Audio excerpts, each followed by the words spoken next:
हिंदुस्तान ने कॉम्प्रिहेंसिवली ये मैच जीत लिया है और ठीक ठाक फैंटी लगाई हिंदुस्तान ने। मैंने पहले भी कहा था एक वीडियो में कि हिंदुस्तान को अभी कंसिडर न करें कि वो आउट हो चुका है। पकड़ के क्या बोला था मैंने आपको कि किसी का अब्बा भी आके इंडिया को आज नहीं हरा सकता। ये 21 साल का बच्चा, मतलब ये कौन है दुनिया में जो अबे लोग हम यहाँ जनाजे पढ़ा के थक गए। जितना इंग्लैंडियों ने ओडीआई मैच में रन बनाए हैं ना भाई, उतना तो यार इंडिया के भाई साहब बच्चे, इंडिया के यंगस्टरों ने भाई साहब T20 में बना दिया था 5वें T20 मैच में। बस इंग्लैंड वालों से बातें करवा दो, बातें करने के लिए भाई साहब सबसे आगे ही मिलेंगे आप लोगों को, और होता इनसे कुछ नहीं है। जोए रूट आएगा तो भाई जोए रूट ये कर देगा, जोए रूट वो कर देगा।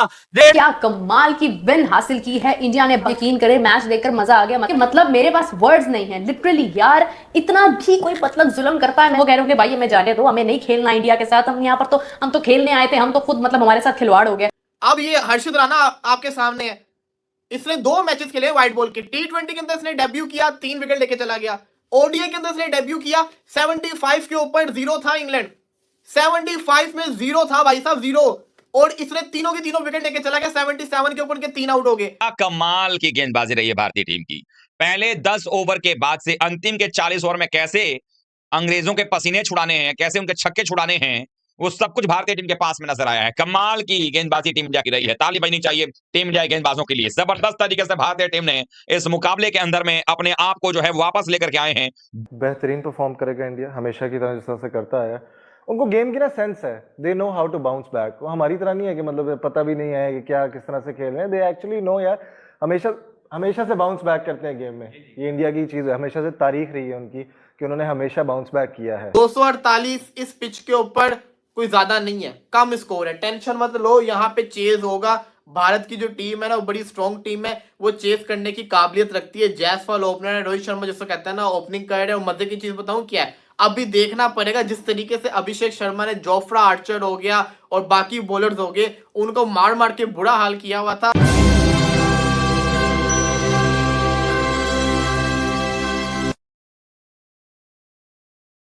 तो फ्रेंड्स वेलकम टू क्या रिएक्शन। तो दोस्तों आपको बता दूं कि भारत ने इंग्लैंड को हरा दिया है। पहले वनडे मैच में 4-1 से हारने के बाद से पहला मैच भी गंवा दिया है इंग्लैंड की टीम ने, और इसके साथ साथ भारत ने अब तक कंटिन्यू जारी रखी है विनिंग, इंडिया के अंदर विनिंग कंटिन्यू जारी रखी है। इंडिया को इंडिया के अंदर हराना किसी भी टीम के लिए बहुत ही मुश्किल का काम है, और आने वाले चैंपियंस ट्रॉफी में इंडिया को इससे बहुत मदद मिलने वाली है। दुबई में 23 फरवरी का जो मैच है इंडिया पाकिस्तान का, वो सबसे बड़ा मैच है और इससे बहुत बेनिफिट मिलेगी इस जीत के साथ साथ। चलिए देखते हैं इसके ऊपर खुद पाकिस्तानी क्या बातें कर रहे हैं। दोस्तों आपसे रिक्वेस्ट है कि चैनल को आपने सब्सक्राइब नहीं किया है तो सब्सक्राइब करना ना भूले। टीम की पहले 10 ओवर के बाद से अंतिम के 40 ओवर में कैसे अंग्रेजों के पसीने छुड़ाने हैं, कैसे उनके छक्के छुड़ाने हैं, वो सब कुछ भारतीय टीम के पास में नजर आया है। कमाल की गेंदबाजी टीम इंडिया की रही है, ताली बजनी चाहिए टीम इंडिया के गेंदबाजों के लिए। जबरदस्त तरीके से भारतीय टीम ने इस मुकाबले के अंदर में अपने आप को जो है वापस लेकर के आए हैं।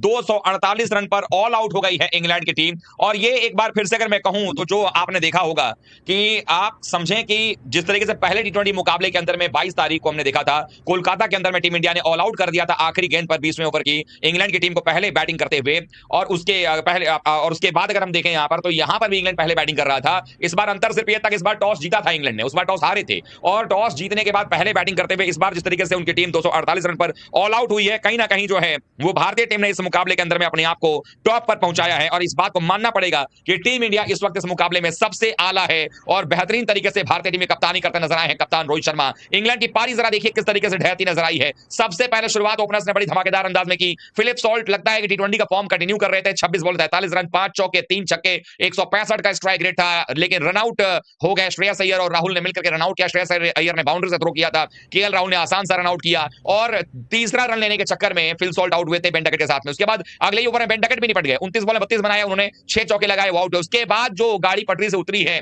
इंग्लैंड की, कोई संभाल नहीं पाया। जो रूट 19 रन 31 गेंदों में, हैरी ब्रूक 0, जॉस बटलर ने हालांकि कप्तानी पारी खेलने की कोशिश की, 52 बनाया 67 गेंद में, 51 जैकब बतल नहीं बनाया, लेकिन कोई और मिडिल ऑर्डर में उतना सहयोग मिला नहीं। नीचे वो भला हो जोफ्रा आर्चर का, जिन्होंने कि 18 गेंदों में नॉट आउट 21 बना दिए, 3 चौके और 1 छक्का, 18 रन बाउंड्री से बनाए, नहीं तो ये टीम की हालत जो है वो पस्त होने वाली थी, इसमें कहीं कोई डाउट नहीं था। लेकिन भारतीय टीम के लिए एक जो सबसे सरप्राइजिंग चीज रहा वो ये कि भारत के लिए आज 2 खिलाड़ियों ने डेब्यू किया, जायसवाल ने किया और एक हर्षित राणा ने किया। हर्षित राणा ने अपना टी20 डेब्यू जो किया था वो कंकशन के रूप में किया था, लेकिन वहां पर भी 3 विकेट निकाले थे और यहां पर इस मुकाबले में भी 3 विकेट कंकशन के ना रहते हुए भी आए हैं और जिस तरह से डेब्यू किया और 3 विकेट निकाला वो कमाल करा है। मैं आपको बताता हूं कि किस तरीके से भारतीय गेंदबाजों ने विकेट निकाले, जरा आप ये देखिए। पहला विकेट 75 पर गिरा, 8 ओवर 5 गेंद में ही मात्र इंग्लैंड ने 75 रन ठोक दिए थे। सोचिए, बल्लेबाजी टी20 के अंदाज में चल रही थी उनकी, इस तरीके की बल्लेबाजी तो वो टी20 में नहीं कर रहे थे जो इन्होंने वनडे में किया। 77 पर दूसरा विकेट गिरा, 10 ओवर का खेल खत्म होता है और तीसरा विकेट भी गिर जाता है, तीसरा हैरी ब्रुक का, यानी कि 75 पर कोई नहीं, 77 पर 3, यानी 2 रन के अंदर में भारत ने 3 विकेट चटका दिए। उसके बाद 19वें ओवर में 111 पर चौथा विकेट गिरा। उसके बाद एक पार्टनरशिप होती है जॉस बटलर और बैथल के बीच में, 170 पर 5वां विकेट गिरता है, फिर 183 पर छठा लिविंगस्टन आउट होते हैं, फिर ब्रैंडन कार्स आउट हो जाते हैं, फिर जैकब बैथल आउट होते हैं, 220 पर 8वां विकेट गिरता है, फिर 241 पर आदिल रशीद और 248 पर साकिब महमूद आउट हो जाते हैं पारी के 48वें ओवर में। अभी भी अगर देखा जाए कुल मिलाकर तो 14 गेंदें अभी आनी बाकी थी जो इंग्लैंड नहीं खेल सका। मतलब कि जिंदगी में सुकून लिखा ही नहीं हुआ, एक टेंशन जाती है तो दूसरी सामने आके खड़ी होती है। यहाँ पे अभी थोड़ा सा सुकून की राह मिल ही रही थी कि शायद जसप्रीत बुमराह 23 तारीख को पाकिस्तान के अगेंस्ट मैच में ना हो, बल्कि ये तो नजर आ ही रहा है कि नहीं होगा। थोड़ी सी राहत मिल ही रही थी कि चलो इस दफा नहीं इंडिया को छोड़ेंगे, बुमराह नहीं होगा, अब मजा आएगा। मतलब कि बुमराह अगर होता तो हमारे बल्लेबाजों ने तो वैसे ही डट के आउट हो जाना था, बुमराह नहीं होगा तो देख लेंगे। यहाँ पे थोड़ा सा सुकून की सांस क्या लो, अगले ही लम्हे कोई नई बला आ जाती है सामने। अब ये हर्षित राणा आपके सामने है, इसने 2 मैचेस खेले व्हाइट बॉल के। टी20 के अंदर इसने डेब्यू किया, 3 विकेट लेके चला गया। ओडीआई के अंदर इसने डेब्यू किया, 75 के ऊपर 0 था इंग्लैंड, 75 में 0 था भाई साहब, 0, और इसने तीनों के तीनों विकेट लेके चला गया। 77 के ऊपर के 3 आउट हो गए। सोल्ट तो चलो, सोल्ट जो था वो तो रन आउट हुआ ना, उसके बाद डकेट आउट किया इसने, साथ ही इसने हैरी ब्रूक को भी आउट किया। पूरी की पूरी एकदम से इसने लाइन ही लगा दी उनकी तो पकड़ के हर्षित राणा ने। क्या आप ये देखें कि इंग्लैंड 75 पे 0 था और 77 के ऊपर इंग्लैंड के 3 आउट हो गए थे। आउटस्टैंडिंग कमबैक किया, और कमबैक करवाने वाला कौन? ये हर्षित राणा। मतलब कि एक टेंशन खत्म नहीं होती, सामने दूसरी टेंशन पहाड़ की तरह यूं सामने आके खड़ी हो जाती है कि भाई जितना खुश होना है हो लो, हुन नहीं छोड़ेंगे अपा। अब यहाँ पे आप बॉलिंग देखो इंग्लैंड का, आप खुद सोचो, जिस टीम ने 75 रन बगैर किसी विकेट के स्टार्ट दिया हो, वो 248 के ऊपर आउट हुआ हो। हालांकि ये बड़ी बैटिंग फ्रेंडली विकेट थी।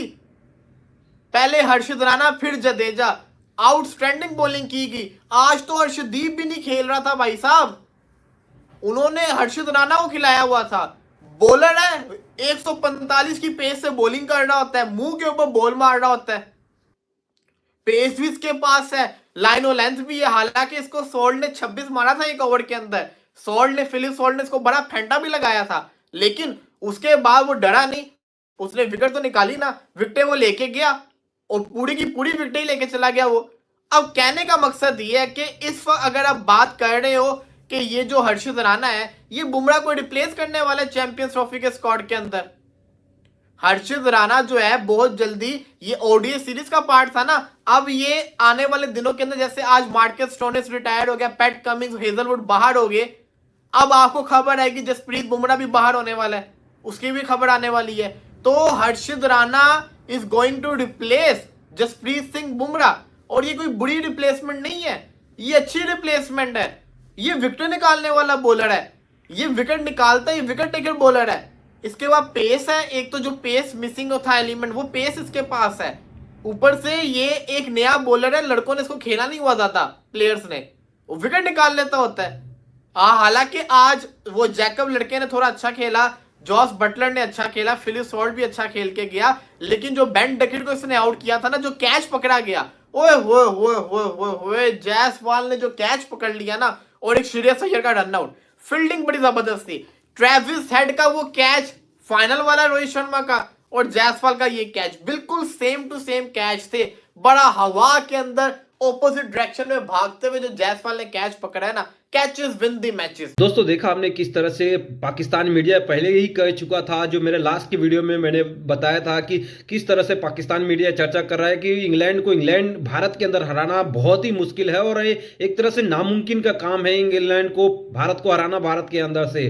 तो भारत ने ये मैच जीत लिया है, 1 साइडेड मैच जीता है भारत ने, लेकिन जो सबसे बड़ा फैक्टर रहा पाकिस्तान मीडिया, और भारत मीडिया ने पहले ही कह चुका, सबको मालूम था कि भारत आसानी से मैच जीत जाएगा। तो दोस्तों आज के लिए बस इतना इतना ही। उम्मीद करता हूँ कि वीडियो आपको पसंद आया होगा।